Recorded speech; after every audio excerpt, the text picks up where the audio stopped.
Da, da, da. All right, all right. All right, well, let's do this. Here's what we're going to be doing. We're just going to be doing some Hangout this evening. So I want to know who all is here, who all is joining us, where you're from.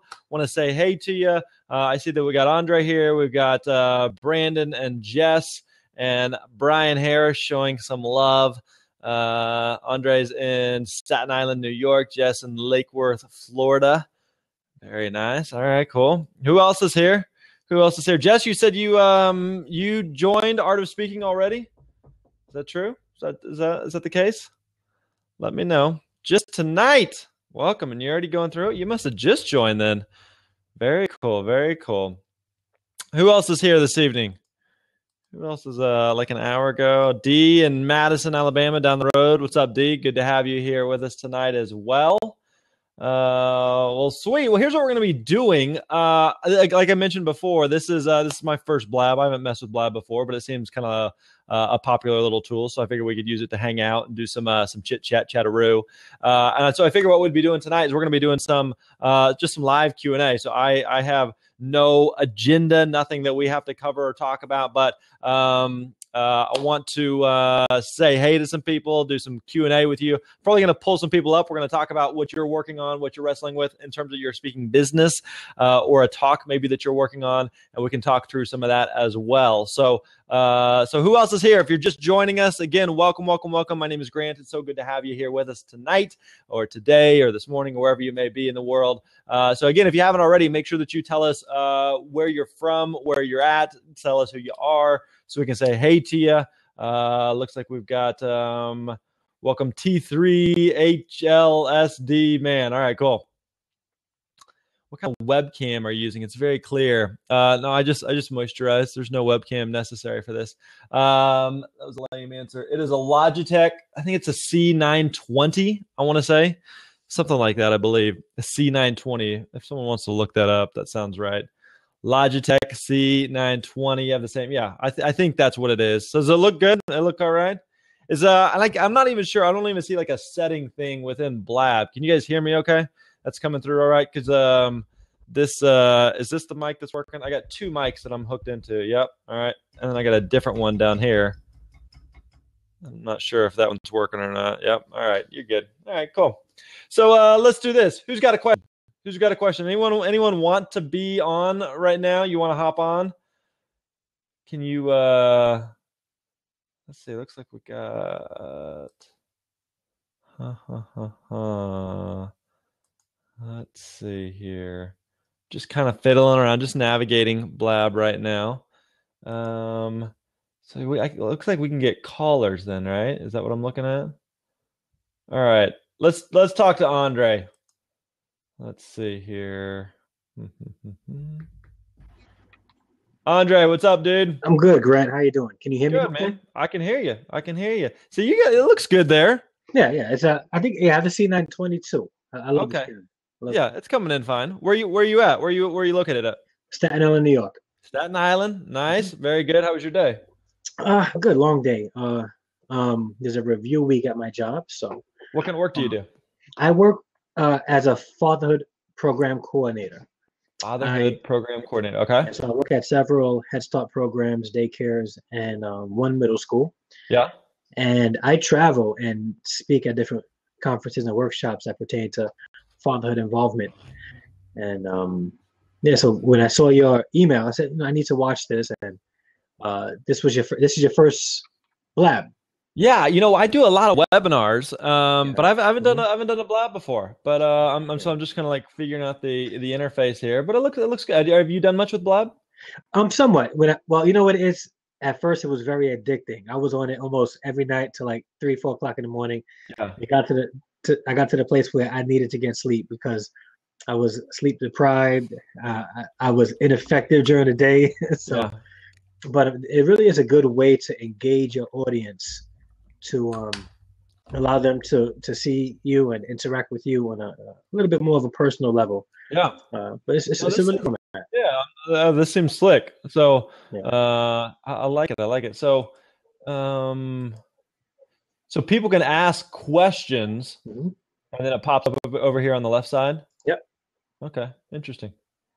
So I like you. I like you. All right, dude. Well, tell me this. Here's what one thing I want to do tonight is I want to be able to pull up a couple people like yourself to hear what you're working on and see what we can do to help you out. So, what are you working on in in terms of speaking right now that we can help you with? Well, my big thing is when I do speak, and I'm invited to speak in a couple of places. A lot of places I speak at, though, because of the demographic, I generally speak for free.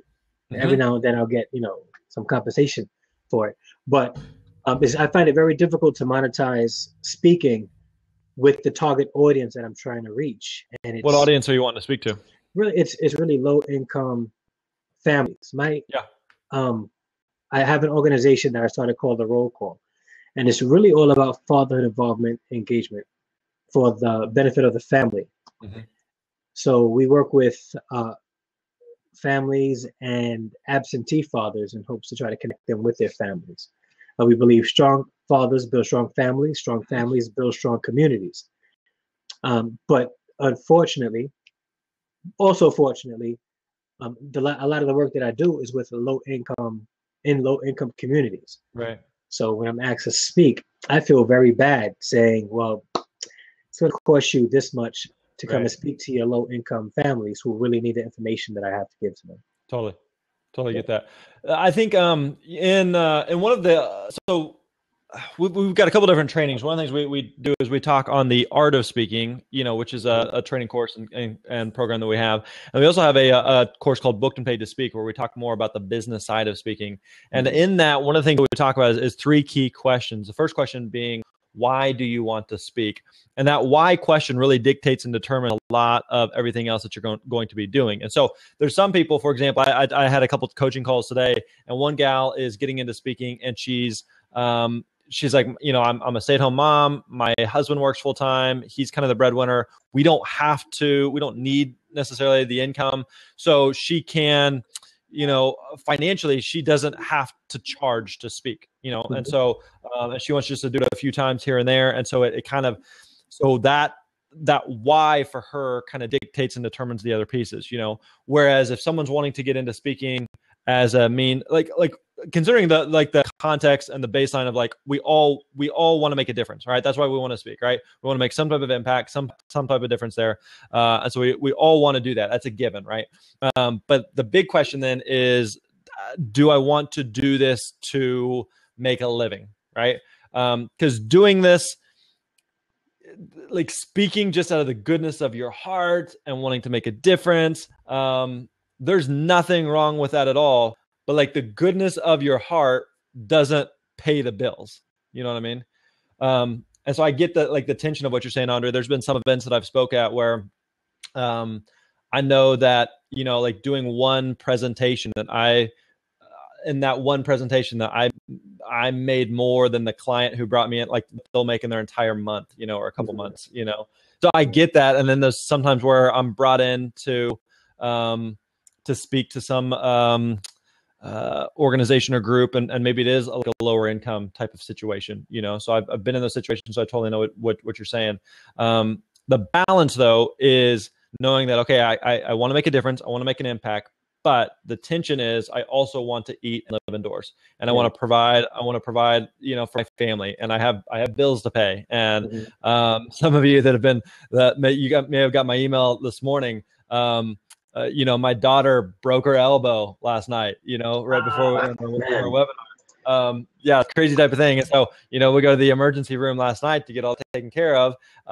And so, she's in a cast today, and we'll have that to mess with for the next couple of weeks or so.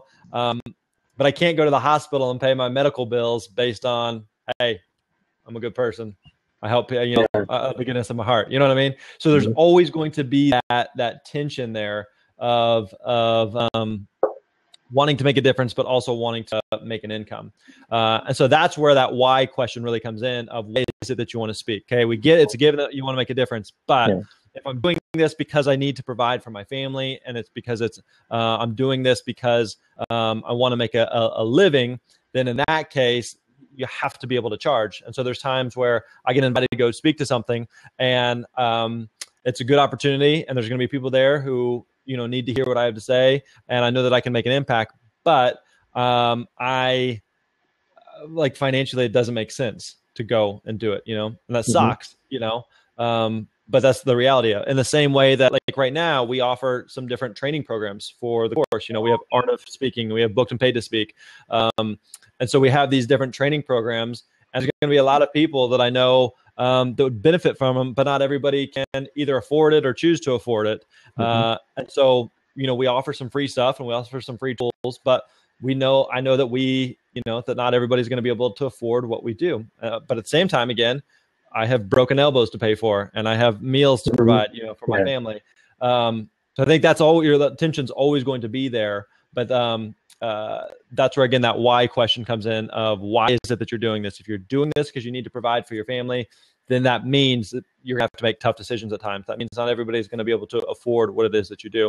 At the same time, there's other things that you can do and other angles you can kind of look at too. There's a lot of times where I've been brought in to speak in like a lower income situation, and I've been funded by some type of outside funding, maybe a sponsorship or grant, which works well for my name.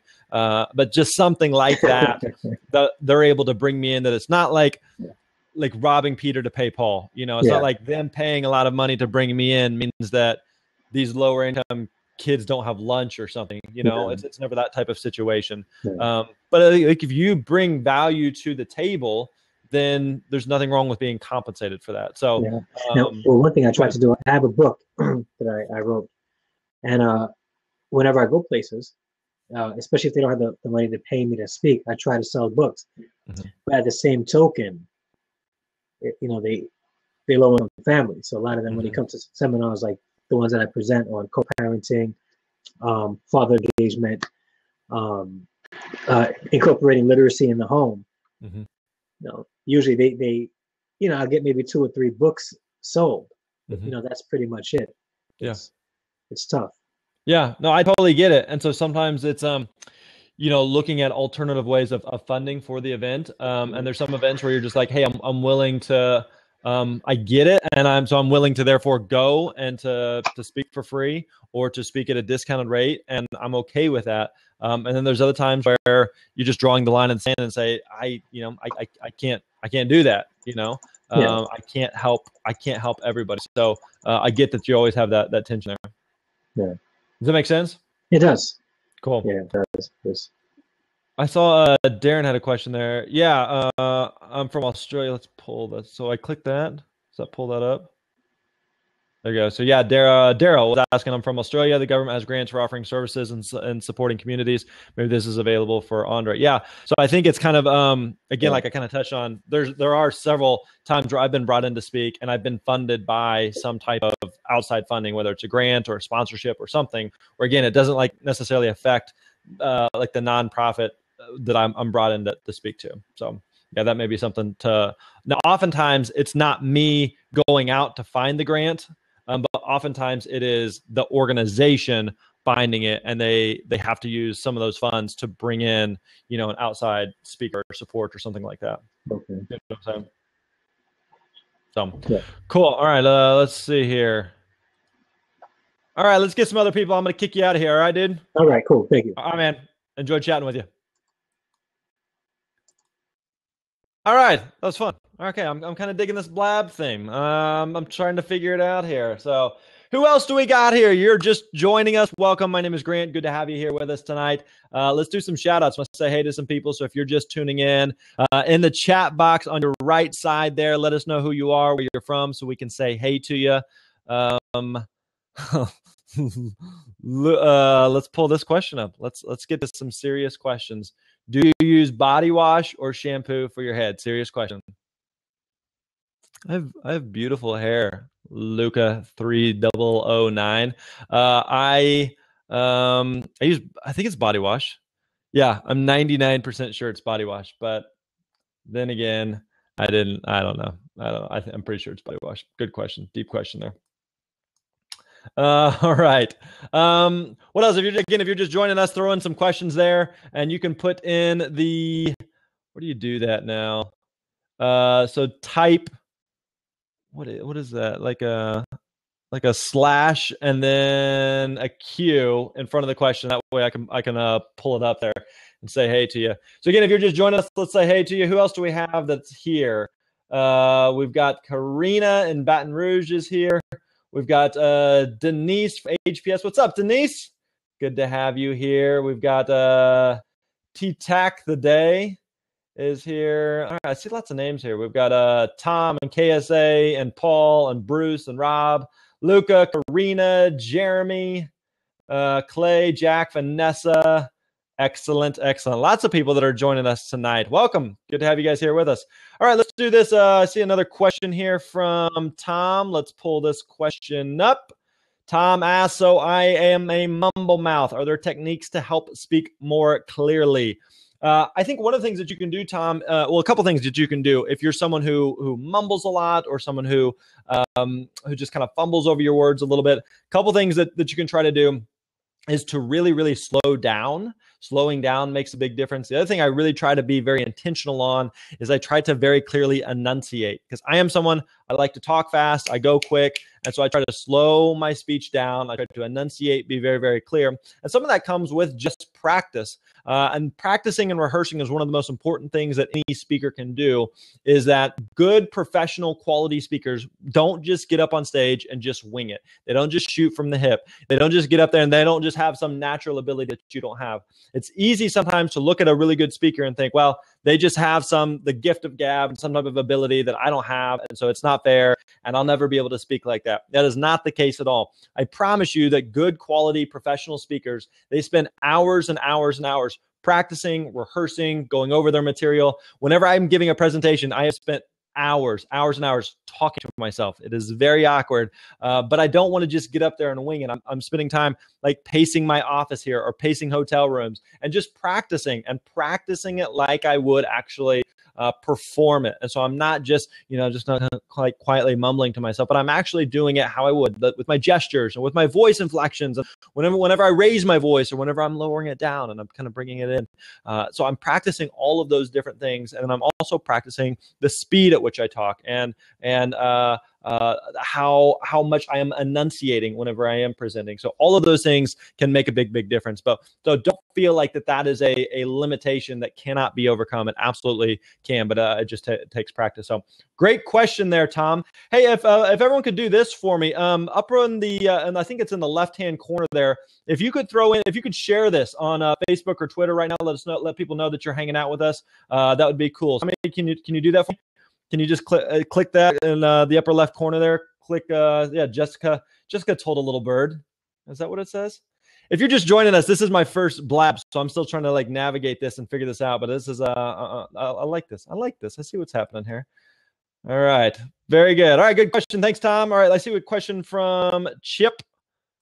Let's pull that up here. Chip asked the question, do you have any advice for military speakers trying to transition to civilian groups? Let's do this. Here's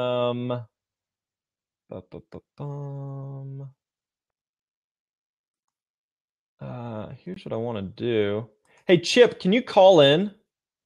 Let's do this. I'd like to, rather than me just talking, I'd like to pull some people up here and say, hey, so Chip, if you're still here, click the magical. Is there a call-in button there? Oh, I think so. Boom. Wait for it. Chip's a coming. Here he comes. Wait for it. What's up? Chip, what's up, dude? How are you, man? I'm good. How are you? Good. Where are you located in the world? Kansas City. Oh, for real? Nice, yeah, man. I grew up down the road from you in Springfield, Missouri. Oh, awesome. I go up there quite a bit. Are you a big Royals guy? Oh, yeah. All right. You had a good year, but spring training's in session now, and I'm a big Cardinals fan, so we'll put our differences aside for now, though. Sounds good. All right, man. Give me your question there. You're talking about military speaking. Yeah, so I've done a lot of like speaking for the military through groups and stuff like that, and I'm trying to kind of transfer some of those things over, like leadership and goal setting and things like that. But the number one question I always get asked is, who have you spoken in front of? And so I'm having a hard time, I guess, transfer my skills into a civilian setting. Besides saying, the only groups I've really talked to are the military, so it's hard for me to kind of say. I'm having trouble I guess communicating how I'd be relevant to help like a business organization or something like that. Right. The nice thing is that works well for, I assume that you served in the military? Yes. And I'm still active. And so I'm trying to kind of take a lot of the lessons and stuff that we apply for like the soldiers and things like that related to mental toughness and things like that. I think they're also applicable to business and other organizations. I'm trying to, make that jump over. Right. Well, first of all, dude, thanks for your service. You are way braver than I'll ever be. So, for real. All right. So, the good thing though, like you kind of alluded to, is you're coming from an environment that is well respected. People know the military for leadership, for bravery, for teamwork, for a lot of the things that you're talking about that really, really apply in a corporate type of setting. So again, there's 3 questions that I always talk about. First of all, why you want to speak. And then the next 2 that are really, I think, big and crucial for you to kind of answer and figure out is who you want to speak to and what it is that you want to talk about. So who and what. So let's kind of talk through that for a second here. Do you have any sense of who it is that, like, if you could talk to anybody, who it is that you would want to speak to? Yeah, there's a couple different options. One is, just companies that, are looking kind of, I've seen it in like almost like an employee setting. Like I come in and spend an hour or 2 with like a group of employees on kind of setting goals and self-development and how to overcome kind of adversity that comes with that. Okay. And then another group is, would just be like, I do nutrition and stuff on the side. So I kind of think a lot of those things are related, nutrition and kind of the mental aspect that goes into it. Mm-hmm. So another organization that I've kind of thought about would just be, like a health group kind of thing, looking to get in better shape, and then how like the mental training stuff kind of works with them both. Do you have any experience in the health fitness field at all? Yes, I've done like personal training stuff, and I run like a soldier fitness program for the military. That's how kind of a lot of this came to be, because we have like a 2-week course. And then, so my skills have kind of developed through that. I've gotten more comfortable speaking in groups and things like that. Okay. Gotcha. So some of the, like stuff that you've been speaking about in the fitness space, like what types of events or groups have you been speaking to for that? Those have just been small groups, like almost like classes. Like I'll kind of go into like a gym or something like that, where they have like, their small group classes, and I'll just kind of give them, a brief overview on certain topics that usually last like 45 minutes or so. Okay. Gotcha. So those wouldn't necessarily, or haven't been necessarily like paid events, but more just kind of, you're going into a local class. Right. Yeah. Just kind of trying to get my name out there and stuff like that. Do you know, are there types of events or conferences in the health and fitness space that you could speak at? Yeah, I've asked, and that's kind of where I've had that, I've had that hang up, is where we've spoken before, and primarily with the military and stuff like that. But then like the small groups, it's just really not enough to convince them that, hey, give me a chance kind of thing. Right. So what I'm trying to do also now is like get my YouTube channel up so that I have more visibility of people that actually have seen me speak in these events and things like that. So hopefully, like when they ask me, I can kind of provide them a reference, right, as to things I've done before. Yeah. And E Hojo asked this, do you have a website up right now? Yes, I do. ChipCunningham.com. Okay. And do you have any videos on that? No, I don't. My first video will actually be coming out on Friday. Like I just got started with the videographer and stuff like that. And I've been messing with the Periscope stuff. Is the for everybody, there's 2 key marketing things that you really want to have. One is going to be a website, and 2 is going to be a demo video. Now, a demo video is going to be different than like recording this, or a Periscope, or a me just kind of like talking to the camera type of thing. So that's not really what you're looking for on the video. What you're really looking for is going to be the demo video, which is going to be like a condensed version, a highlight reel of you actually speaking. So imagine, like in your case, Chip, that you gave a 45-minute talk, speaking to even just a small group, recording that, trimming that down to like 2 or 3 or 4 minutes or so. That's the kind of thing that you would want to have on your website. That's the kind of thing people are going to look at and get a sense of, can this guy speak or not? What does he speak about? Kind of get a sense of your style there. And so that's oftentimes, that's like when they're asking for, any type of references, that's really a lot of what they want to see is that demo video, because that demo video is going to kind of be that, almost like a movie trailer, right? I mean, you can take a 90-minute movie, you boil it down to 2 or 3 minutes, and in those 2 or 3 minutes, you get a really good sense of, what the movie's about, of who's in it, what the plot line is, all of those things, like based on that.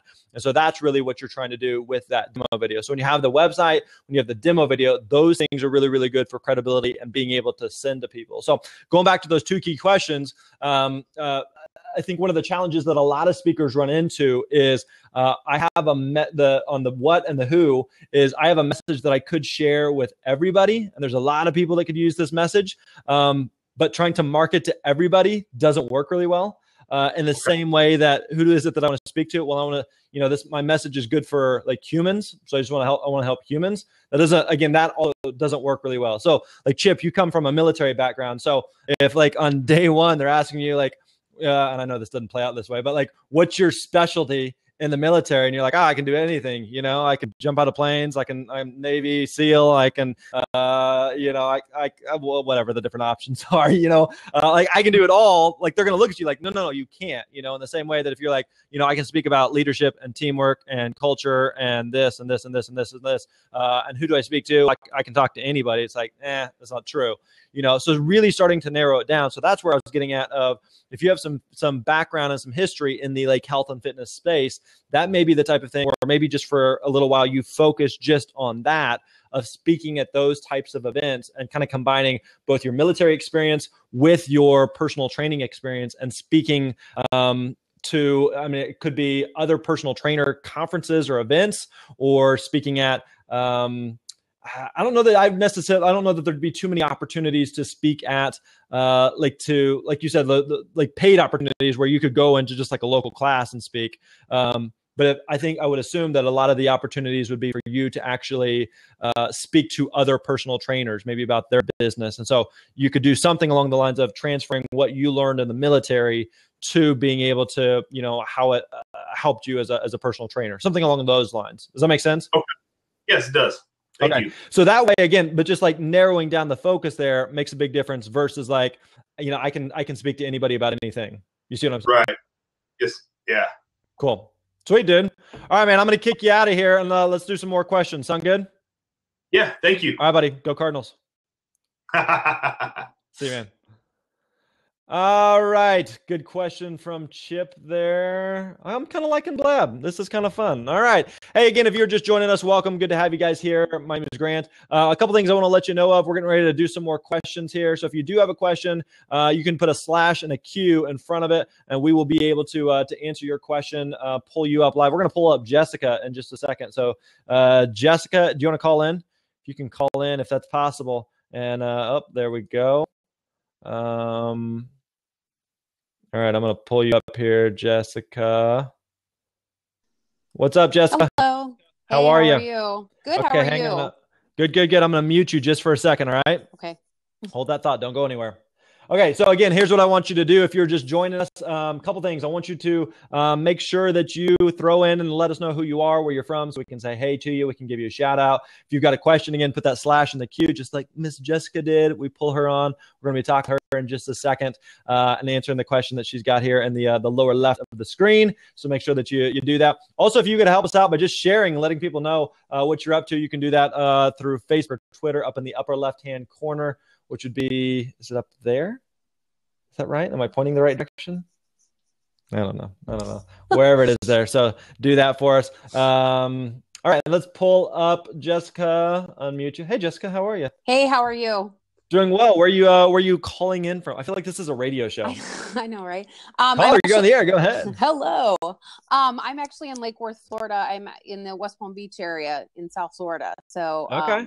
I first saw you actually at FinCon last year. So I remember you from the keynote. But with my question is, hey, hang on. Let's talk about that keynote. That was pretty good. It was pretty amazing. Oh, you all missed out. I put you on the spot. I was nervous. No, it was good. It was a good presentation. Are you going to be there this year? Yes. They just sent out an email today about it. Oh, I bought my ticket the day after the last concert. You did? Last conference ended. Yeah. There was they sent out an email today, and I'll be speaking at it again. So awesome. I'll be in San Diego in September. So I will plan on seeing you there. All righty. So I am just kind of starting my whole speaking venture. I actually have my first speaking engagement in April, which will be awesome. Nice. Congrats. Thank you. Who are you going to be speaking to? People who are launching their dream. So it's called the Launch Out Conference. It's in Atlanta at the end of April. So that'll be kind of a good testing ground to, my foray into public speaking. But what I'm trying to figure out is where to find speaking engagements to pitch. Okay. My whole background is personal finance. I paid off $56,000 of debt. So I want to speak to people about personal finance and motivate them and inspire them with my story. And my big target is single women because I'm single and I got out of debt on my own, and I kind of like to speak to that audience. I can speak to broader audiences because overall personal finance and getting out of debt. So I don't know if I need to be doing searches on the internet for just keywords, or if I should be targeting companies, or I was even thinking like universities, with students who are coming to school with crazy amounts of student loans. Yep. So I'm just not sure how to organize that search process. Yeah. And again, I would kind of refer back to, what Chip and I were just talking about, of that who and the what question. So it sounds like you got kind of a rough idea on the what of, I want to speak about, personal finance, and kind of tying that into just your, almost like an overcoming obstacles type of thing, Right. But I think I know that works really, really well in a college context, because I've been hired to speak at a lot of colleges about personal finance. Okay. And so there's a couple of universities that bring me in every single year to talk about it, both in a couple different contexts. I've been hired by the freshman orientation department of some schools to come in and talk to like incoming freshmen as they are transitioning. Because think about, for most college students, like that's the first time that they've been out on their own, right? Like, a couple of weeks ago, I was living with mom and dad, and they were kind of taking care of things, and now I'm on my own, and it's like, holy crap, like I have to grow up very, very quickly, right? Right. So a lot of freshmen are coming in with that kind of experience and just kind of context. So that's a good audience to speak to. There's other times where I've been brought in by the by just the financial aid department for a college or university. So I just spoke to something just a couple months ago at where was it? A college in St. Louis. Was it? I think it was University of Missouri, St. Louis, so UMSL. And they brought me in just their personal finance department, or financial aid department, just to talk about finance. And so we could talk through debt and credit cards and budgeting and just like some of those basic types of things. But again, kind of going back to what I talked about with Chip earlier, is that if you're like, well, I can talk about, finance, and I can talk about overcoming obstacles, and I can talk about, being a single woman on my own and choosing and chasing careers of my dreams. It's like all of a sudden I have all these types of topics, and you just start to spread yourself really, really thin. So it doesn't necessarily mean that you can't talk on like any of these things, but like I'm really narrowing down on like, this is what I'm going to try to market towards. So I have a really clear idea on that. And then on the who side of it, who it is I'm going to marketing to, you could speak to, at women's conferences. You could speak at I'm trying to think of some other types of colleges, at high schools, at corporations. There's a lot of different types of groups that you could speak to. But if you just focused on I'm just going to focus on marketing to colleges, for a little while, I think that it really narrows the focus, and I think that would really help you. In fact, there's two. Let me look them up here. There's two good friends of mine who speak just in the college market on personal finance. Let me pull up both of these.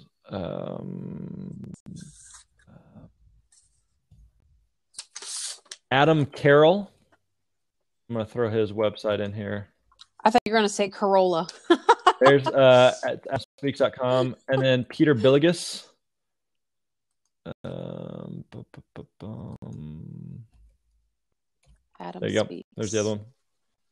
And so I've always found it super, super helpful to look up and see other speakers that may be speaking in in a niche or a space that maybe you are interested in. And sometimes we look at it from the perspective of like, oh crap, there's other people that are speaking in it, so therefore I can't. But it's like, no, like that proves that there's an opportunity that exists there, right?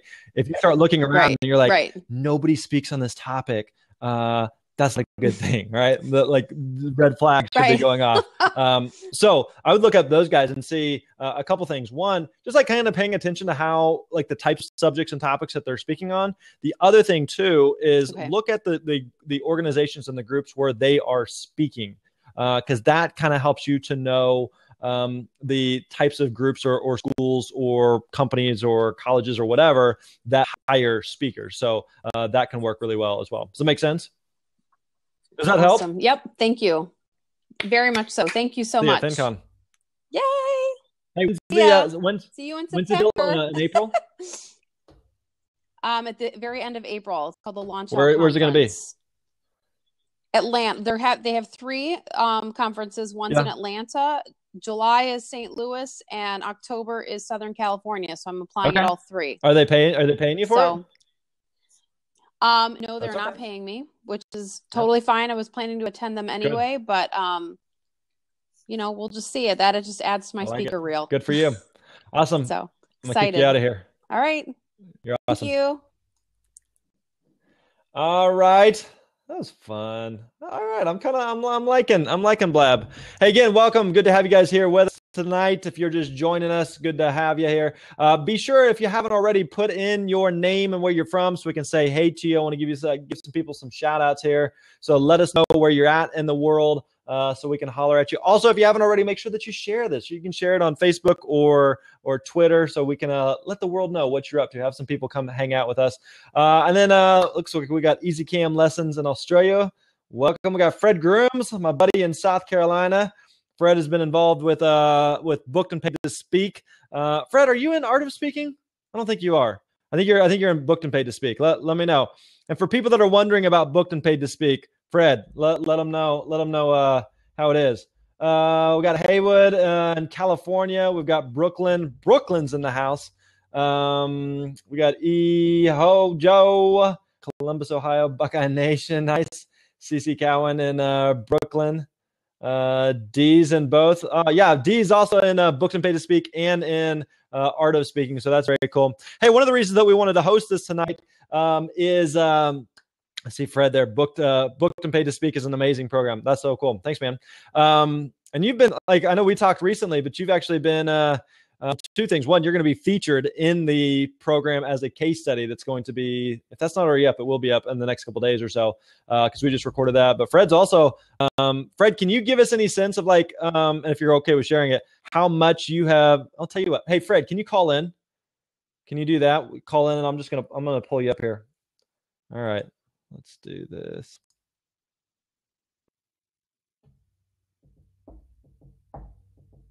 Wait for it. Caller, you're on the air. How many of you saw my email this morning, or you were on my webinar last night when my youngest daughter broke her elbow? Did you guys catch that? Did you see that? Good time. Like literally right before I did a webinar last night, right before I was going on the webinar, she falls, hits her elbow. And so my wife took her to the emergency room. I stayed and did the webinar, and then she was texting me throughout, giving me updates. So that was crazy. What's up, Fred? How are you, buddy? I can't hear you. Try again. I can see you, but I can't hear you. Still no. I got nothing. Is it me? No, I got nothing. You're just teasing us. You're playing games with our heart. Not working? Karina says, so sad. Clay Mosley says to refresh your browser. See if that works. All right, call back in, Fred. We'll get you back in here. Hey, I wanted to remind everybody that tonight is actually the deadline for enrolling in our Art of Speaking program. Is anybody enrolled in it yet? Anybody that's here? We've actually got quite a few. Several people actually I've noticed here have joined in the past few minutes here. It is Giver Marketing says plug headphones and other jack. So we've got the Art of Speaking enrollment closes at midnight Pacific, which is going to be, what is that, 5 hours, 6 hours from now or so. And we've got 3 different options on that. We've got the basic, the complete, and the VIP, all with different amounts of stuff. You can go to artofspeakingcourse.com. Let me throw that in here, artofspeakingcourse.com. Check that out. So if you haven't already, make sure that you join, because again, enrollment for that closes tonight, and I don't want you to miss out on that. So in Art of Speaking, we talk a lot about how to create and deliver your presentation, because one of your best marketing tools is actually giving a good talk, meaning that if you're a great marketer, if you show up and then you suck as a speaker, it's going to be really, really hard to build a business around that. So you want to be just as good of a marketer and finding the business as you are as a speaker. So, all right, let's pull Fred in here. See if we got any sound now. Do we have any sound? There we go. What's up, dude? How are you, man? I'm awesome. Can you hear me? I can hear you. I can hear you. I can see you all as well. Where are you at? I know where you're at, but I'm for the people. Where are you at in the world? South Carolina. Smack in the middle of the state, right? Right in the middle of the state. That's right. Couple hours from the mountains, couple hours from the ocean, and nice little place to be. That's a good place. That's right. All right, I'm curious because you're in our other program, Booked and Paid to Speak. How, kind of give us an overview. You joined early on. You are transitioning into becoming a full-time speaker. So kind of talk us through maybe how the course has helped you, some things that you've learned along the way. I tell you, the Booked as Paid is awesome because it really is that, step-by-step program. Where a lot of programs kind of leave you hanging, wanting more. Grant, you kind of put it all in there, especially with the additional bonuses as you continue to progress on. And I tell you, I keep going back. Right now for me, the big thing has been the business side of things. Matter of fact, today I was looking up in the site files, the check sheet for the gig. I have my own check sheet, but I'm thinking, what am I missing? So I go and get your check sheet out. And I'm like, oh yeah, I need to ask that question right there. Right. So those kind of things are super, and that really fills in a gap that a lot of the programs have that you've just got really in there really well. Cool, man. Well, I really appreciate that. And again, that's part of Booked and Paid to Speak. And in Art of Speaking as well, we include a lot of different swipe files. We include our speaker contract or speaker writer, because it's the type of thing where, if you got booked tomorrow, would you know what to even send them? Or if they say, hey, send me your contract, it's where do I get a speaker contract, and what needs to go in that? And so we provide that to you. Also, in the complete level of the Art of Speaking course, we provide a talk creation worksheet, because whenever you're creating a new talk, and Fred, it's when you're just okay, I have this rough idea of what I want to say, but I'm staring at a blank screen knowing that I got to put together some type of 30 or 45 or 60 minute talk. It's where the heck do I even begin? And so having just some type of framework to go off of makes a big difference to kind of be able to focus in there. Oh yeah, absolutely. My contract is pretty much exactly the contract off of your course. Cool. So I've got to make individual tweaks, but other than that, my contract, like I said, it's pretty much just exactly what you put out there. Even my speaker introduction has got the same all those elements in there.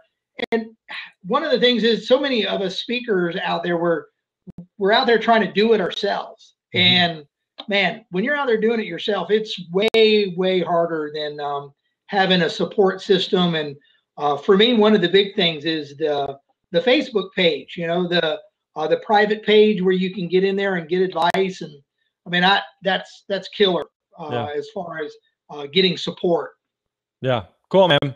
Well, I appreciate you saying the kind words and taking a couple minutes. I'm going to kick you out of here. We're going to do some more Q&A. Cool. All right, buddy. Thanks, man. All right, let's see here. We've got a question that came in from Eric. Eric, you still here? Throw a call in, Eric, if you will, and let's pull you up. See, Cantus is here. What's up, Cantus? Good to have you here hanging out. And Doug. Doug's in Greenville, South Carolina. Let's see here. All right. Eric, you still here? If not, let's go ahead and pull up this question here. All right, Eric asks, I'm an author, radio host. I want to expand my image into public speaking. I've been a guest speaker at middle schools, high schools, senior centers, men's groups, organizations. I would like to make public speaking a large part of what I do. How do I find more places to speak and representation? So let's talk about that last part first. I think a lot of times that people are looking for representation, meaning I'm looking for a bureau or an agent or someone who can help me get gigs, right? And I'm here to tell you that if you can't book things yourself, a bureau or an agent isn't going to be interested in hiring you or in working with you. I don't say that in a mean way or a condescending way, but think about it like from an agent and bureau's perspective. If you can't book yourself, it's probably going to be difficult for them to book you. And why would they be interested in booking you if you can't book anything yourself? So a lot of times where a bureau or an agent is interested in working with you is if you've already got some momentum behind you and all of a sudden you're having a lot of requests or inquiries that are coming in. But a bureau and agent, they can't magically create momentum for you. They can't create demand for you. But if all of a sudden, you have a bunch there, then that's where a bureau or an agent works really, really well. And in fact, I don't remember where, I think it's coming up next week, actually. We have a podcast interview. How many of you listen to the Speaker Lab podcast? Let me know in the chat there. How many of you listen to the Speaker Lab podcast? Come out with new episodes every Tuesday, every Thursday. Make sure you subscribe to it. Really, really cool show. Really enjoy doing it. But we have an episode coming up with the president of a Premier Speakers Bureau, which is one of the top speakers bureaus in the country. As we talk about working with bureaus. But again, two things. One, if you can't book yourself, a bureau is not going to be interested in you. And then two, also remember that bureaus and agents, they work off of a commission. And so oftentimes they'll take around, anywhere from 20 to 30% commission. And so if you, let's say you're a brand new speaker and let's say you charge, $1,000 to speak, but then they have another speaker that they work with that charges, let's say $10,000 to speak. And they're going to get a, 20 to 30% commission either way. Who does it make more sense to try to promote? Like if I'm selling a $1,000 product or $10,000 product, I'm going to try to sell a $10,000 product because I know obviously I'm going to make more. And so for me, we've done at this point close to 500 paid speaking engagements. And I would say probably less than 10 of them have actually come from a speakers bureau. So for me, I try to go out, try to find the business, and that's a lot of what we teach. And so if business, if a bureau brings me a gig, great, it's icing on the cake, but I'm not waiting on that. So that's a big thing that I would say there, Eric. So you mentioned that you've been a guest speaker in middle schools, high schools, senior centers, men's groups, organizations. How do I find more places to speak? So I'd keep going back to some of the other people that we've talked to earlier, Chip and Jessica. You want to get really, really clear on your answers to 3 questions. So why you want to speak, who you want to speak to, what you want to speak about. So being really clear of who you want to speak to and saying that, I could speak to middle schools, I could speak to senior centers, I could speak to high schools, I could speak to men's groups, I could speak to organizations. That's a big, large amount of groups. So I would narrow it down and probably just pick one of them.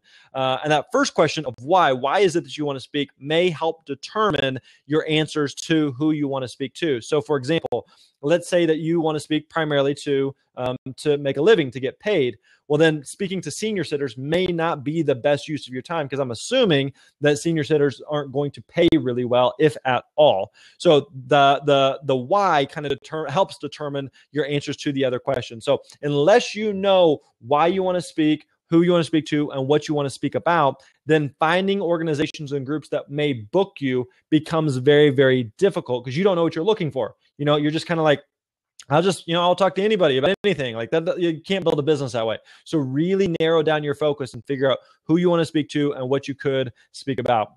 Really good question there. All right, let's see here. Who else do we got here? All right. Who else is here? Again, if you're just joining us, welcome. Good to have you guys here with us tonight. Be sure and say hey. Easy Cam Lessons. You're in Australia, is that right? Cool. All right, what other questions we got? What other questions can we answer for you? We're gonna go for another few minutes or so. Has this been helpful? Talk to me in the chat. You guys are kind of quiet in the chat. I want you to talk to me here. So talk to me in the chat. Let me know if you're alive and well. Let me know if you're doing good. I want to make sure you're good. I see all these pretty pictures at the top here. All right. Good.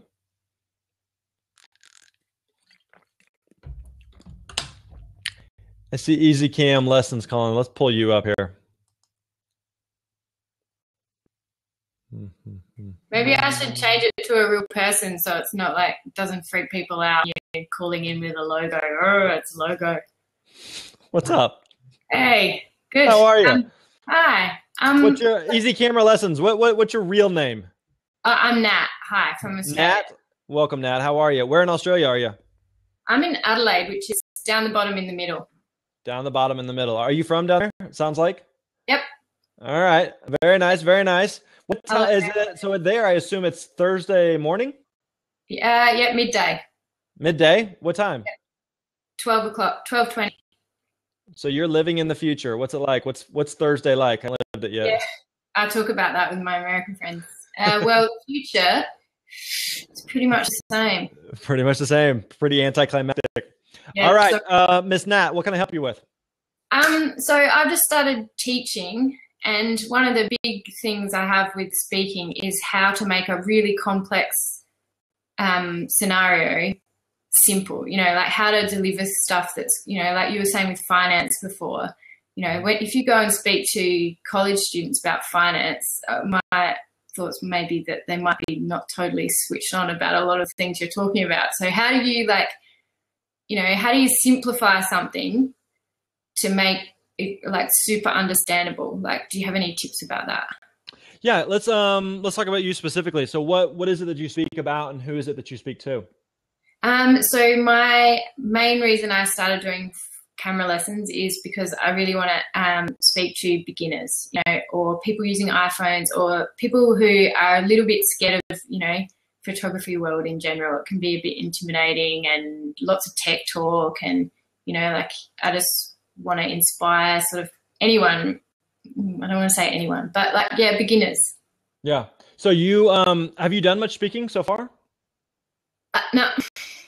Okay. So you're wanting to do some more speaking.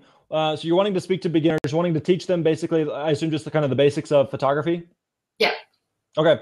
And then what kind of settings would you want to be speaking to those audiences in? Like, are there conferences that you have in mind, or like what would that look like?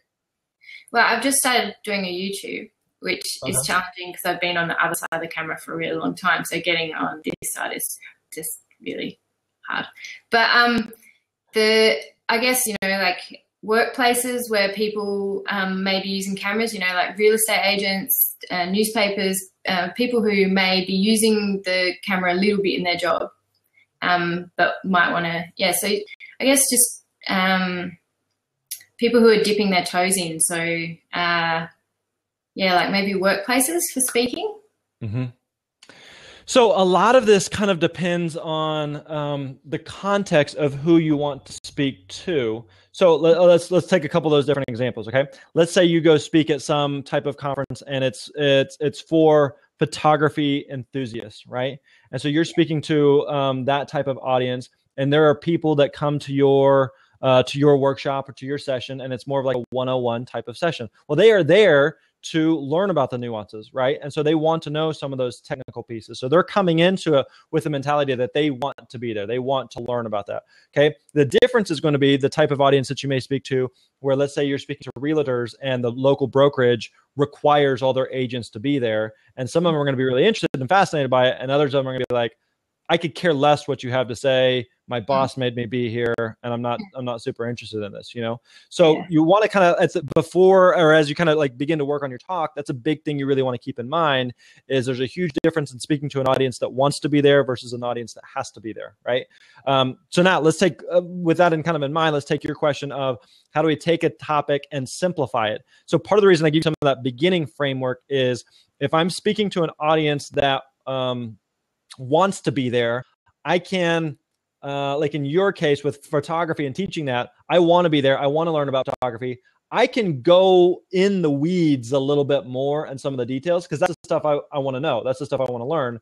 But one of the things that you have to kind of do is you have to be able to kind of like read that audience of going like, am I going too deep into the weeds? Is this, is this clear? Is this making sense? Or am I getting into things that are just like immediately way over their head, The other thing to also kind of remember is as you know, you've been a photographer for, I assume, years. Like, you know, this stuff like back of your hand, you know, ISO and shutter speeds and those words, right?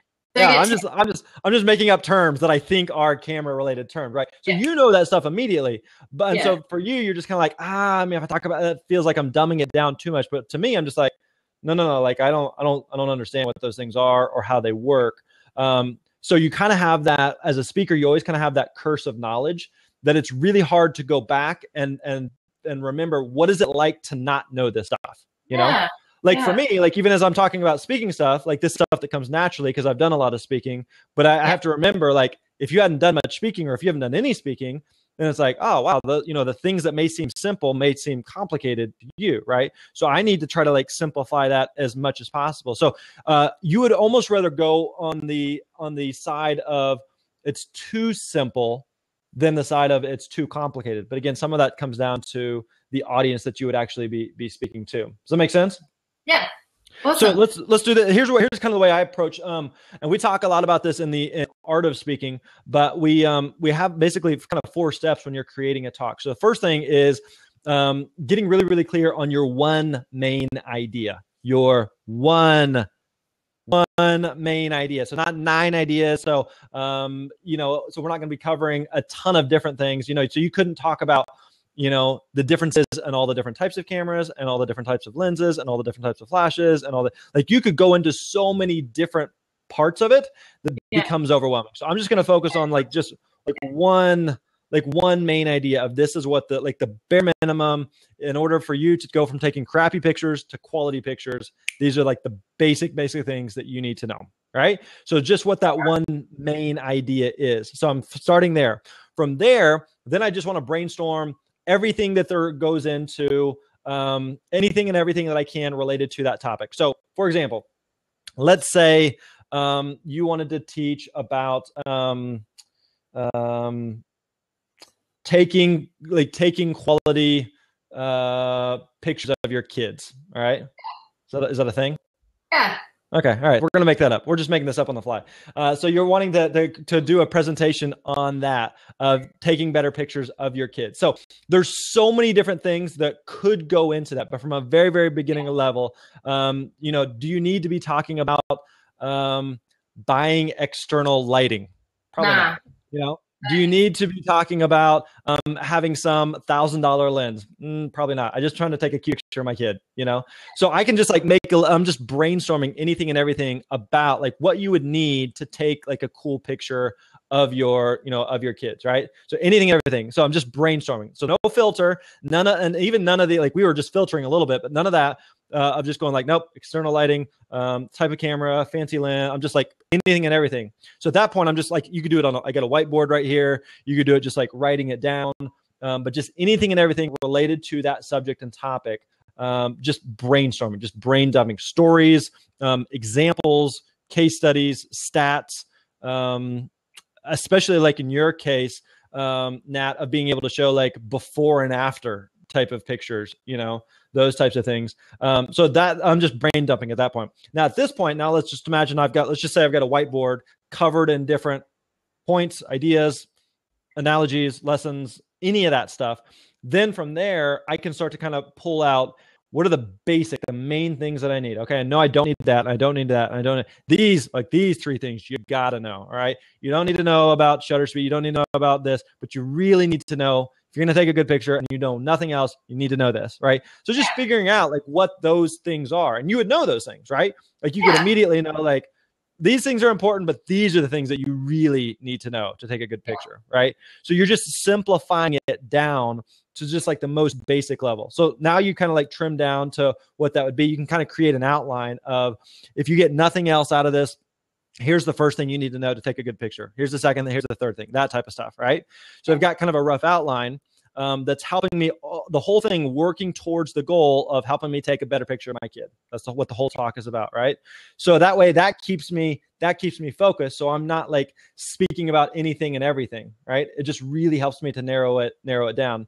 And then so from there, then I can start to kind of manuscript it out and put meat on the bones of, okay, so I'm talking about, in the first part, I'm talking about lighting. Lighting could just make or break your picture, right? So then I'm going to transition from talking about lighting into talking about, the type of camera or the lens, or focus, or I don't know, whatever it would be. But I'm trying to figure out, how do I go from here to there, or I'm talking about lighting. And so what are the key things like within lighting? So there's a lot of different things to it. They don't need to know all those. Here's the one thing that they really need to know about lighting, and making sure I hit on that. So you're just kind of like fleshing everything out. And that's how, the talk starts to come together. Does that make sense?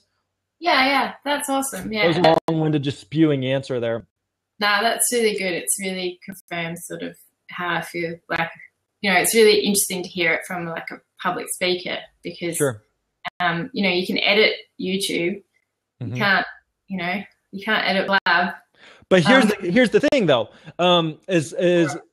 you can't edit like a live presentation, a live talk, and that's why it's so freaking important to do the preparation, to do the work ahead of time. Because again, most of the time we just think like a good speaker, they just get up there and they just wing it, So I got to give a talk about about cameras and taking pictures. So I just get up there and just kind of ramble, and like don't do that. That's not the way to do it. Like take the time to like organize your thoughts and to figure out, what is the logical progression here? What's the main idea that I want to share with this audience? And thinking those things through rather than just getting up there and winging it. Like professional speakers, good quality speakers do not do that. They take the time to really work on it on the back end or the front end, really, to make sure that it's quality there. So again, that's why we have Art of Speaking. So we walk you through of going like, okay, I know I want to speak about photography, but I don't know where to begin. We're going to give you that process of where to walk through. And that's why we have like that talk creation worksheet template. So you've got like, instead of like staring at the blank screen, you've got something to go off of, and it's almost just kind of like filling in sections, and that kind of brings the talk together. Cool. Thank you very much. Is that helpful? Yeah, that's really good. Thank you. Awesome. All right. I'm going to kick you out of here. See ya, everyone. See you, Nat. You're awesome.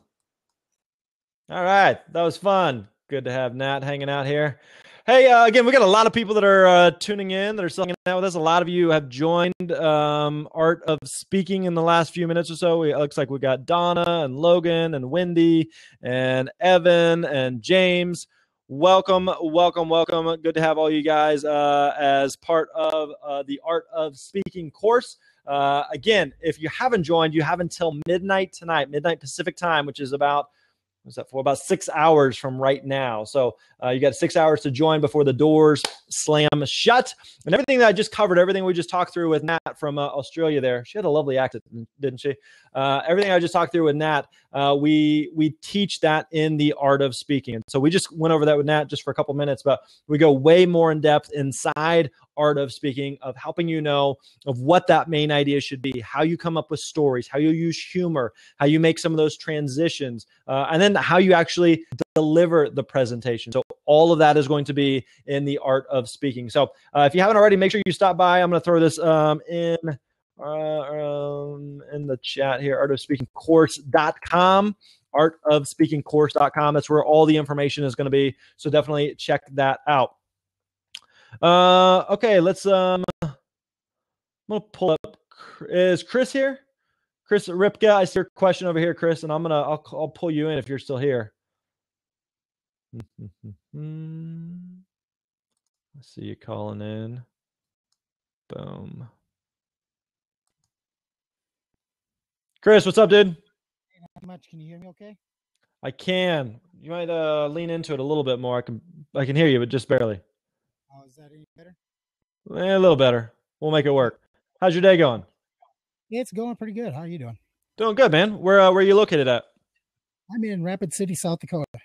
Rapid City, South Dakota. What's I'm trying to figure out the picture up there at the top of your is it are you a biker? I ride a bike. Okay. Yeah, no, very nice.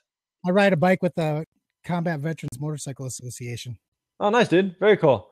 Were you in the military? Yes, I was. Oh, thanks, man. Appreciate your service. Did you Chip was here earlier. He was hanging out with us, and you guys are braver and tougher than I'll ever be. So thanks for what you did, man. All right, well, you got a question here, so I'll let you fire away with it.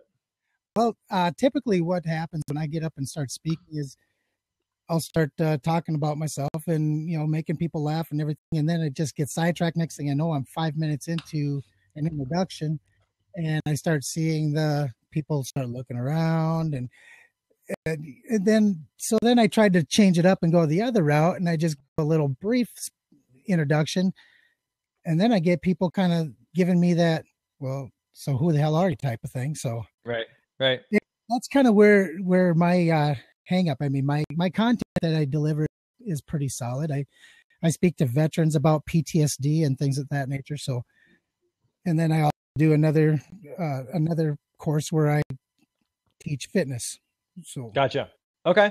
Well, a couple thoughts on introductions, especially in a presentation, is you really have, there's two introductions. If you're giving some type of presentation, you have the introduction that someone else is going to give for you or about you, where they're introducing you as the speaker. And then you also have the kind of your introduction as you're speaking, as you're kind of getting into the talk. So let's talk about both of those. So within actually Art of Speaking, we have a whole lesson about the introduction that someone else gives on your behalf. So, Chris Ripka is a military veteran, and he served here and here and here, and here's what he's done, and here's some of his credentials, and and he's a stud of a dude, and he likes to ride bikes.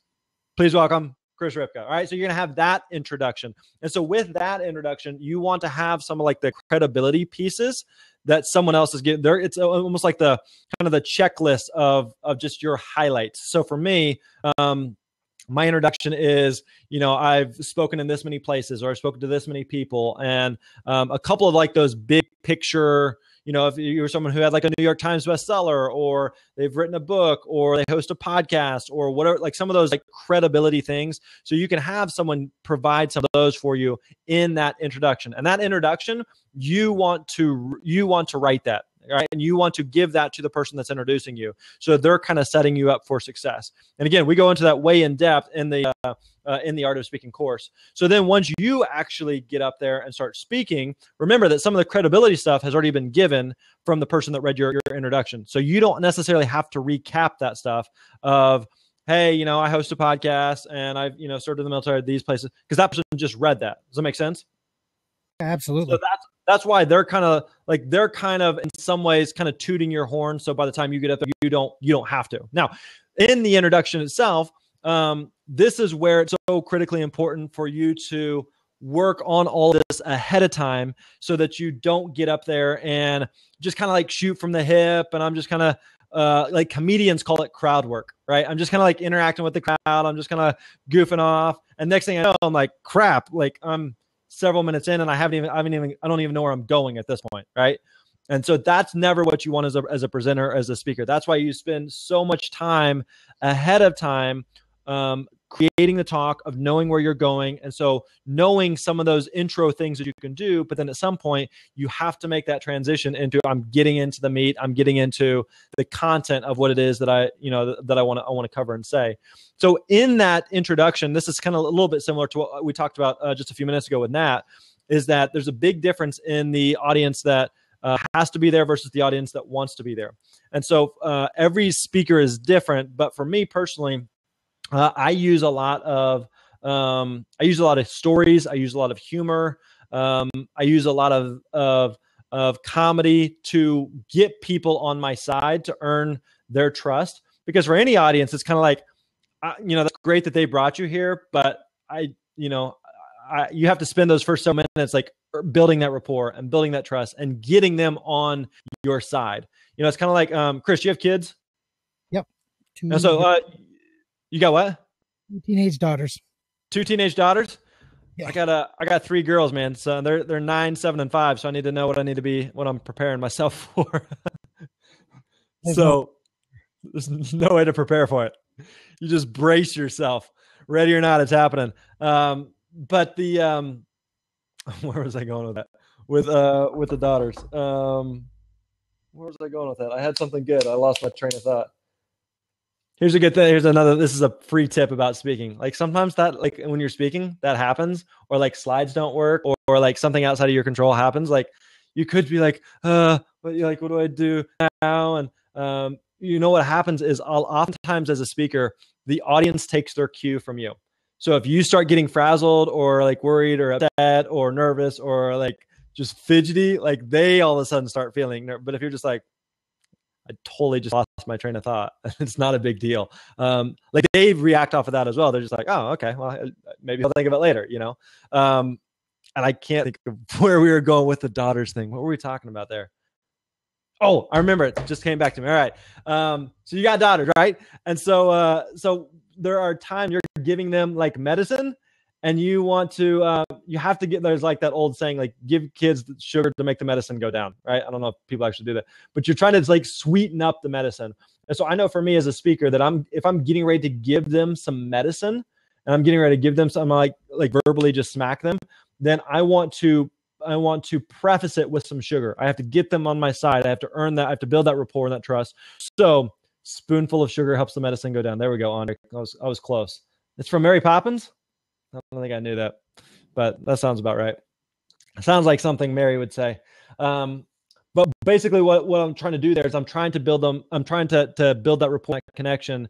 So all that introduction, that banter that you're doing with them, that's really, really good. That's really, really important. So don't completely cut that out. You just want to be focused in it and know this is where I'm going through some of this banter. And I know, and some of that banter can be scripted and some of that banter can be organized, but I just need to know how to segue out of that into, now I'm going to start getting into some of my content and some of my meat. You know what I'm saying? Absolutely. So it's to have that. And again, introduction in two ways. One, from the person that's introducing you, and then two, from you actually giving kind of your opening of the presentation. So it's good to do some of that to get them on your side. But that's why, again, the preparation side of it is so critically important, so that you know I'm doing, like I know for me, if I'm speaking to, let's say, a group of college students, I'm going to spend 15 or 20 minutes probably 15 minutes at the beginning, just doing a lot of humor, a lot of jokes, a lot of comedy to get them on my side, to earn that trust. And then when I segue into some of the medicine, I've earned the right to share something more. Does that make sense? Yeah, that does make sense. Perfect sense. Cool. Sweet, dude. I'm going to kick you out of here. All right. All right. You have a good one, man. All right, man. You do the same. All right. This is fun. All right, I got a couple other questions that are coming in. We're going to get to these here in just a second. I like, Beg TV Networks. I've learned as a radio host that the audience doesn't have a clue as to what should or shouldn't be said, what's on topic or what's not. Just keep going until you find your way back. That's totally true. This is something that I think a lot of speakers forget, is that the audience doesn't have a script. If you're singing a song, if you're singing the national anthem and you forget the words, everybody knows it. But if you forget your place in a talk, or if you go out of order, or if you mess up, nobody has any clue. Nobody has any idea. There's some talks that I've just bombed, or I've like butchered the order, but nobody knows because they don't have a script. They're not following up. Oh, he said that out of order, or up, he didn't do that right. They don't know. And so I think you're exactly right there, that you can keep moving forward, but at some point you do want to try to get back on track. But just know that if you go out of order, or if you mess up, or if you make a mistake, that's okay. But that's why that practice, that's why that rehearsal is so critically important as a speaker. Okay, I see Doug has a good question. Doug, can you call in? Is that possible? Boom. You guys are on the ball. You guys having fun? You guys doing all right? It's about Doug. What's up, man? How are you, buddy? I can't hear you. I can see you. Try. We had this earlier. Try refreshing and then call back in. All right. Kick you out there. There we go. Just try refreshing and we'll call you back. Eric's loving it. Beg TV Networks. Yep. Hey, if you haven't already joined Art of Speaking, what are you waiting on? Listen, you got a couple hours to join. You got 3 basic levels. We got payment plans on each of them to break it up for you financially. You want to be a part of Art of Speaking. Beg TV Network just joined. Sweet. Yeah, let's see if we can get Doug back here. Here we go. I can't hear you, dude. Oh, man. Nope. Nothing. Oh, there we go. Was that? I thought I had you. Nope. Nothing. We just get to see your pretty face. I'm going to leave you up there, though, and I'm going to answer your question, though. All right, let's pull this up here. Fred said to unplug your headset. Try doing that. That's what happened earlier with him. No, I got nothing. Go figure. I don't know. That's all right. We still want to see your face. Don't go anywhere. All right. So Doug asked the question, do you have anything to help podcasters interview and tell an engaging story? Is that correct, Doug? Is that your question? All right. This is a unique format. We just get to look at you. Have anything to help podcasters interview and tell an engaging story? So a lot of it depends on the type of podcast that you run and kind of the format of it. I always... I've hosted 2 different podcasts. I used to host one called How Did You Get Into That, where we were talking to people doing unique and interesting types of work, trying to hear kind of their story of how that, how did you become a speaker? How did you get into that? And then today we host a podcast called the Speaker Lab podcast, which all of you should be subscribing to and listening to. We again do 2 episodes every single week, every Tuesday and Thursday. So definitely check out the Speaker Lab podcast. So if I'm doing a interview where I just want to hear someone's story, let's say, for example, then I'm always trying to put myself in the mind of the listener, because we have all, Doug, if you do some interviews, then there's times where you're listening to the different podcast, and it's an interview-based podcast, and it's just like, oh, I wish they would have asked that follow-up question, or I wish they would have gone there more. I wish they would have dug a little deeper. You know what I mean? You can give me a nod if that's the case there. Oh, are you frozen? Oh, Doug may be frozen. All right, Doug, I'm sorry. I'm going to kick you. I'm still going to answer your question, though. So basically, those times where you're listening to a podcast or you're listening to a speaker, and it's just, you're like, oh, I wish they would have gone a little bit further with that. I'm always trying to, as an interviewer, I'm trying to put myself in the mind of the listener of what would I want to know there? Where would I wish that they have gone further? So I'm trying to think that through ahead of time. I'm also trying to think through having it being more of just like a casual conversation. I don't like doing like a really formal type of interview. I would rather have just kind of a casual chat with someone, as if, Doug, if you and I sat down at a coffee shop and we were just kind of hanging out and chatting, what would that be? I wouldn't have necessarily some list of questions of just like, no, question number 2 is this. I'd rather just have a conversation. I'd rather just have a chat, because I think that's more interesting. That's more engaging. And I think a good interviewer, they are listening and they're paying attention to where the answers are going, and they're letting the conversation go there. I've been the interviewee on a lot of podcast interviews, and they were just following like a really rigid, strict set of questions. And so question 1 is this, question 2 is this, like no follow-up, no, can you tell me more about that? None of that. It's just, and I don't like that style of interview. So I think it's more important as a good interviewer to have like a couple of like maybe questions of maybe where you want to go, but also to throw out some of those questions and just see where the conversation takes you. So for me, whenever I'm doing an interview for the Speaker Lab podcast, a lot of times I'll just have some idea, like just some rough ideas of where I want to go, but I don't feel handcuffed to that. So if we don't get to any of that stuff, but what we did get to is gold, that's fine. I'm totally good with that. You ask a follow-up question there, Doug. Does the interview need to tell a story to be entertaining? Not necessarily. Some of it depends on the type of interview and the type of show that you're doing. So with How Did You Get Into That, it was much more of a story based. So, you became, a professional speaker, you became a comedian, you became an NBA mascot. Let's kind of talk through how that actually happened. So there's that format of just kind of going through the story, but then there's the other side of it of, there's some interviews I may do with someone who, for example, I did an interview with someone who, and I mentioned this earlier, who is the president of Premier Speakers Bureau, which is a huge national speakers bureau. And it was less about, tell me your story about running a speakers bureau, because that's not super fascinating. The fascinating part for a lot of speakers that are listening is, how do speakers bureaus work? Can I get hired by a speakers bureau? What do speakers bureaus look for? What are a lot of the events that speakers bureaus are hiring speakers for? And so it's less of a story and more of a almost like an encyclopedia, an informational type of interview. And so there's two different types of those interviews. So it can be both, or it can be one or the other, but it doesn't necessarily have to be a story if it's more of an informational type of podcast. So sorry that we couldn't get the technical side to work there, Doug, but good question, man. All right, let's keep cruising on here. Let's see here. All right, we're going to do a few more questions here. You guys having fun? You doing well? Take a little swig of water. If you haven't joined Art of Speaking yet, what are you waiting on? artofspeakingcourse.com. Closing the doors in just a couple hours, midnight Pacific time. All right, Clay asked the question. Let's pull up Clay's question here. Clay asked, Clay, are you here? If Clay, you are here, try ringing in. Ring-a-ding-dinging in.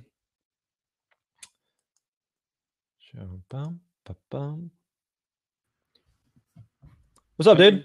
Hey, what's up? Dude, I like that background. That is slick. Appreciate it. That's nice. Made it myself. You made that? Do what? You made that? That is sharp. Yeah, it's just from old pallets. It's old pallet wood. Did you does it look like it's? I'm not like a carpenter guy. I know squat. Like I could never make something like that. But it looks like it's like stained. Yeah. Well, just to be clear, I'm not a carpenter either. I just took old pallet wood, broke it apart, put it up there. Actually, I sanded them down, and I used one stain. Believe it or not, that's just one stain on all those pieces of wood. Just because they're all beaten down, and you can just use one stain. And I just put them up there randomly. Yeah, that's pretty cool. I like that. Where are you located at? Little Rock. Nice. Are you? You look like a photographer, videographer, something back there? No, that's for. I do some video shoots for my website. So yeah. What do you do? I own a website. It's a membership website where basically I have a collaborative I have a few experts that's surrounded, or they live around the world, and they teach video courses on different aspects of sales and marketing. And it's a membership?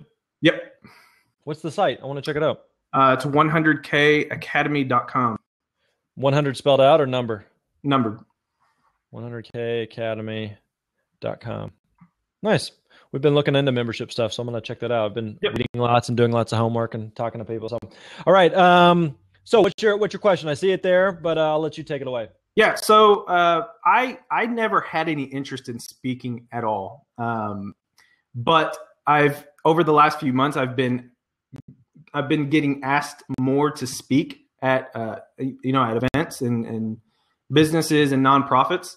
And it's getting to the point where I'm being asked frequently. And so now I'm thinking, well, maybe I should start charging. But I have no idea how you determine how to charge for that. Like, how much do you charge? What kind of events are you getting invited to speak at? Well, it's really not events really. It's one of two things. It's, small businesses, their sales professional, like their sales team. Mm-hmm. More specifically, it's usually contractors. And then on the other side of the coin, it's nonprofits on how to grow their organization. Whenever you go speak somewhere to any type of group, organization, company, or whatever it may be, what's the win for you? Like, what is it? Just fun for you, or is it something where you want to get paid, or is it like a lead generation tool, or what's the win for you? Well, at first it was just I was just doing it as a favor to people, to my friends. And then it really it turned into something that was just a lot of fun for me. Yeah. I just like meeting new people, and I mean, that's pretty much it. And I would say I wish I could say it was more for exposure, but it doesn't really help my exposure for the membership site, just because I do mostly local with it, as far as speaking. So, okay. Yeah. So this is where, again, going back to, if you're just tuning in, everyone, we talked about earlier about like 3 key questions that you want to answer of why you speak, who you speak to, what you speak about. And so really answering that why question kind of determines some of the money piece of it, meaning that there's a lot of, I just talked to the guy who's a member of our Booked and Paid to Speak course. And I ran into him at an event just a couple weeks ago in Florida.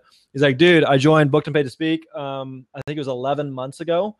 And he said, check this out. I have yet to be paid to speak. Like, oh man, that's a bummer. He goes like, but as a result of speaking, I use speaking as a lead generation tool. So I've picked up $372,000 worth of coaching business by speaking at these various types of events.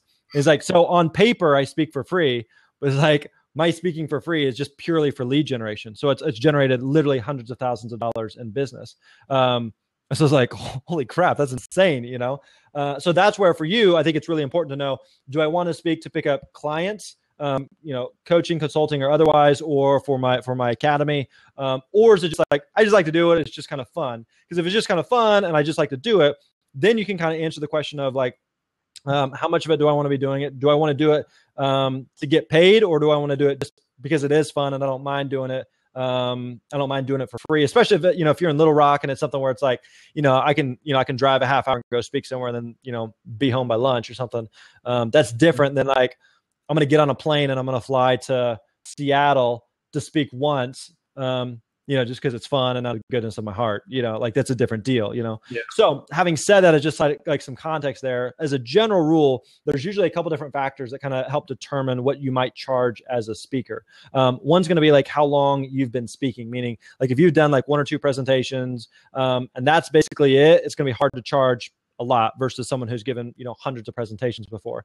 So the quality of speaker that you are. 2 is going to be the market that you're in. So meaning that you can charge more in some markets versus others. You can charge more speaking to corporations. You can charge more speaking about sales and marketing, being in that space versus talking to nonprofits, So your market's going to determine a little bit of what you might charge there. And thankfully for you, it sounds like you're in a market that is used to paying more for speakers. So that's a good thing. The other factor is going to be oftentimes your marketing materials, meaning the 2 main things that you need as a speaker is your website and a demo video. So it doesn't necessarily mean you need to spend tens of thousands of dollars on those, but your stuff needs to look sharp. And so my guess is because you're running a membership site that produces videos of experts, you could put together a really sharp video. So you have that in your favor. So the good thing for you is you check a lot of the boxes of the market that you're in, of what you could charge. So then it kind of like as a general rule, I would say it's not unrealistic to charge anywhere from $1,000 to $2,500 for a presentation. But one of the questions I always ask people is if they're reaching out, and even if I have like fees in my mind, I'll always ask them, do you mind me asking what kind of budget you're trying to stay within? And so by asking that question, a lot of times they'll tell me, and it just gives me an idea of like, are we going to be in the same ballpark or not? So if they come back and they say like, oh, we've got $12.47. What'll that get us? Like nothing, versus if it's the type of thing where it's like, I know that as a speaker, maybe my fee is $5,000 and they're like, we have a $7,000 budget. Like, great. We can make that work. Or if they come back and they say, we have $4,000 budget. Okay, cool. I can also kind of figure out, does that make sense to do that? So there's kind of that balance though of what their budget is and what you're willing to do it for. Because there's going to be some things where you're just like, yeah, to drive 30 minutes down the road and go speak for a buddy. Yeah, I'd totally do that for free.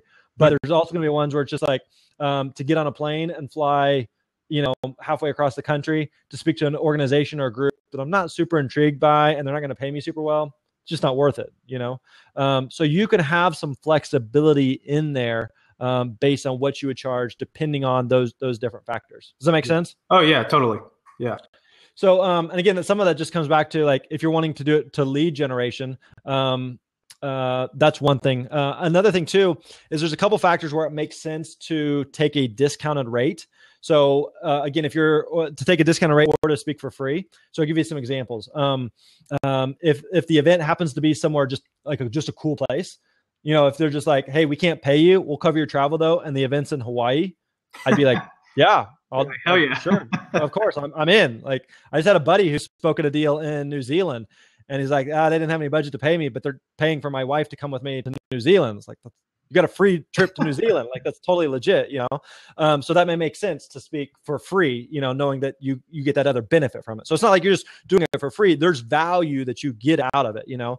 It may be the type of thing where in your case, you've got a lot of good video footage, but let's say that, you know, I didn't have any good video footage, or I have video footage, but it's not quality. It's not a setup like what you've got there. And so I may be willing to speak for free, knowing that there's going to be a fancy, you know, 3-camera, 5-camera shoot there.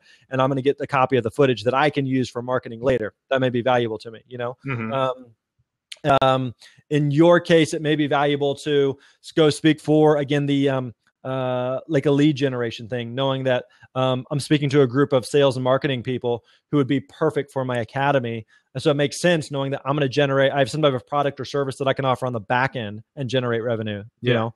I mean, that's really what we do whenever we do our free webinars. Like I'll do a lot of free it's a free webinar, it's a free training, but then we'll offer something on the back end, and some people will take it and some people won't. That's fine. It's still, I can give a free presentation that's quality material. Same like this, like nobody's being charged to be here, you know, and hopefully some percentage of people will go purchase the Art of Speaking course, which everyone should.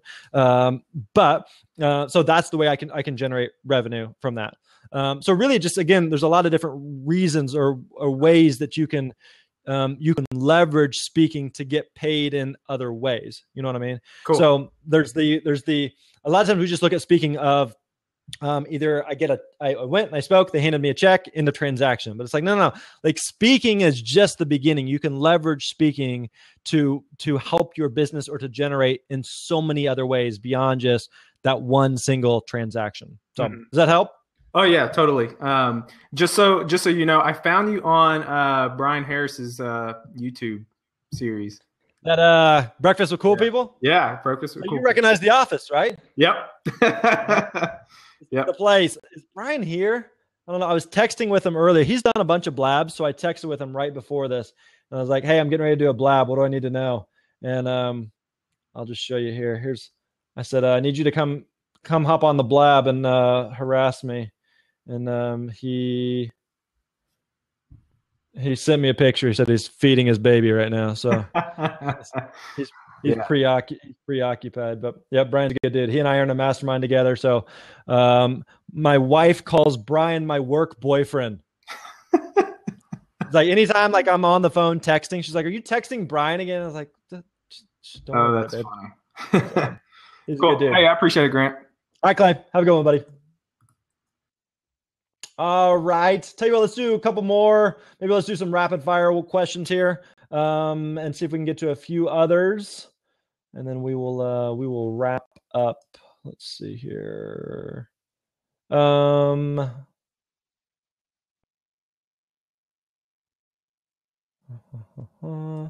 Chris asked a question here. Can post your email so I can send you a formal request. Yeah, if you have questions here, I'm going to throw this in here right here, Chris. Email support@thespeakerlab.com. Support@thespeakerlab.com. So if you have questions for me personally, if you have questions about speaking, if you have questions about the Art of Speaking course, which again, doors close in just a couple hours, so I want you to join that. But you can shoot me an email there, support@thespeakerlab.com. All right, got that. Check. All right, Doug talked about that earlier. All right, cool. Awesome. Well, tell you what, everyone, let's put a little bow on tonight. Has this been helpful? We may do this again sometime. I hope you enjoyed this. I hope this has been beneficial to you. But again, if you haven't already, we would love for you to join Art of Speaking. Again, registration for that closes at midnight Pacific time. You got 3 different options on that. You have a basic for $197. That's going to be 21 video lessons, all about the art of speaking, of how to create your talk, how to craft your talk, how to put it together, and how to actually present it and deliver it. So that is the basic. You get those 21 video lessons. Then the complete, you get the basic plus, you're going to get a couple different bonuses there. One of my favorite bonuses is you're going to have a director's cut of one of my actual presentations. So the nutshell of what it is I think it was Jessica who was on here earlier. I did a presentation last year at FinCon, a financial bloggers conference, and did a keynote for about 35 or 40 minutes or so. And so the bonus, the director's bonus cut video basically is a behind the scenes of I'm watching the video with you and just kind of giving a voiceover as I'm kind of walking through it. So I'm kind of explaining different points of the talk and explaining, here's kind of what I'm thinking and here's how I'm setting this transition up for this next one. And so I'm just kind of walking through behind the scenes. How many of you, maybe you've seen the movie Inside Out? How many of you've seen the movie Inside Out? I love Inside Out. It's one of my favorite movies. But basically what you're doing is when you're watching this, you're going to have the voices of me explaining to you, here's why I'm doing what I'm doing in this presentation. So that's one of the bonuses. One of the other bonuses you're going to get is 4 of my talk manuscripts. I talked about this earlier with Nat as you're putting together a presentation and a talk of creating some type of manuscript there. It doesn't necessarily be something that you have to memorize. It's not a script, but it's just something to kind of go off of as you're learning your material there. So that's going to be included in there as one of the bonuses. Another bonus you're going to get is the talk creation worksheet template, which is basically whenever you're getting ready to create a talk, you're staring at a blank screen and you're like, I have some idea of what I want to talk about, but I have no idea how to create the talk. We give you a template worksheet there that just makes it really, really simple to kind of know how to structure it, how to set up your talk as well. And then we also include our speaking contract and writer. So if you got booked for something tomorrow, would you know what to send them? Would you know how to help them out? And so we what they would need to have. So we give you our speaking contract and writer. So that's going to be the complete level there. All right. So you can do that for just a one-time payment of $397. And then finally, we have the VIP option. We have a couple of people that have joined that already, where you're going to get more coaching and support, more one-on-one help from me. And you can find out all about that again over at artofspeakingcourse.com. So let me mention 3 other quick things to you about the course, and then we'll wrap up. And if anybody has any questions about the course itself, then now would be a good time to fire those at me before we wrap up here. But 3 quick things about the course. One is you have a 30-day 100% money back guarantee. 30-day 100% money back guarantee. You literally have no risk. All of the risk is on me. If you get to day 29, hour 23 and 59 minutes or whatever, and you decide it's not for you or we didn't deliver on what we promised, email me. We will refund every single dime of your money. Like literally no questions asked. I want to eliminate the risk from you. I want to put all the risk on me. I have to deliver on my promise of the course that will help you to become a better speaker. So you've got that. So you have no risk there. The second thing I want you to know is that I get for some people, you're like, I'm interested, but money's tight right now. What should I do, Grant? Know this, that we have each different level there. We do have a 4-month payment plan. So just an installment plan that breaks it up over 4 months and just makes it a little easier on the budget. So you can totally do that for any, the basic, the complete, or the VIP level of the Art of Speaking course. And then finally, I want you to know that you do have lifetime access to the course. So I know for some people, you're like, man, I'm busy, or I'm in another course right now, or I don't know if I have time for this. Know this, that you have lifetime access. You can go through this at your own pace. We're not going anywhere. We're here to stay. So you can go through that at your own pace and don't feel any pressure or any rush to get through it in a certain amount of time. So anyway, Eric asked a question, how often do you offer the course? This is actually the first time that we've offered Art of Speaking. We had a test group of 29 students go through it over the past couple months. So as they've been providing feedback, we've been tweaking it and then improving it, making it, polishing it what it is today. So so much of what it is today has been determined and provided feedback from the test group of people. So this is the first time we've opened it to the public. After today, we are closing this again at midnight tonight. We are closed that up, and then it'll stay closed for probably a couple of months. I'm not sure when we're going to be reopening it yet. There's a chance we may not reopen it. And so we will reopen maybe at some point, but for now, this is your moment. This is your chance. This is your time to join the Art of Speaking. If you are serious about becoming a better speaker, this will help you to do it.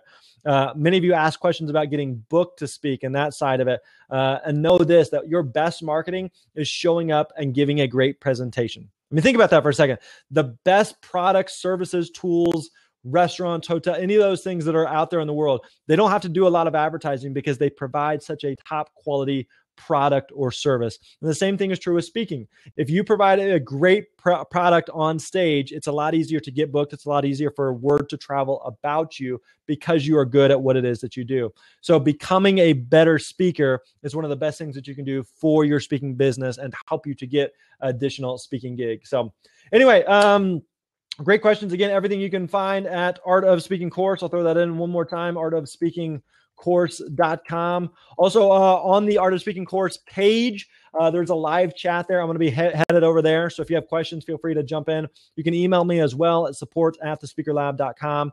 Let me know what questions you have, and hope to see you join the course. Would love to have you be a part of it. So anyway, that is it for tonight. Hope you guys have a great night, and I hope to see you on the inside of the Art of Speaking course. See you guys soon. You're awesome.